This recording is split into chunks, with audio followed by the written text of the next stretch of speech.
पालघर डहाणूचे राष्ट्रवादीचे माजी आमदार कृष्णा घोडाळ यांनी मंगळवारी शिवसेनेत प्रवेश केलाय।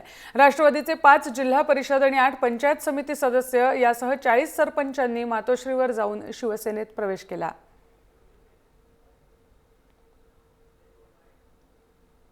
आमच्या नेते म्हटल्यानंतर आमच्या तालुका पातळीवरच्या तालुका अध्यक्षांनी 3 ग्रुप करून ठेवले आणि 3 ग्रुपांना हे आश्वासन देऊन ठेवलं की तुला तिकीट देणार, तुला तिकीट देणार।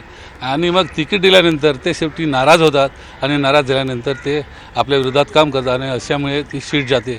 म्हणून मी दुसरा नवीन पर्याय शोधला की आता ह्या इथून तिकीट जरी देत असतील तरी घ्यायचं नाही आणि शिवसेनेमध्ये दाखल व्हायचं आणि शिवसेनेमध्ये आता आज प्रवेश घेतला।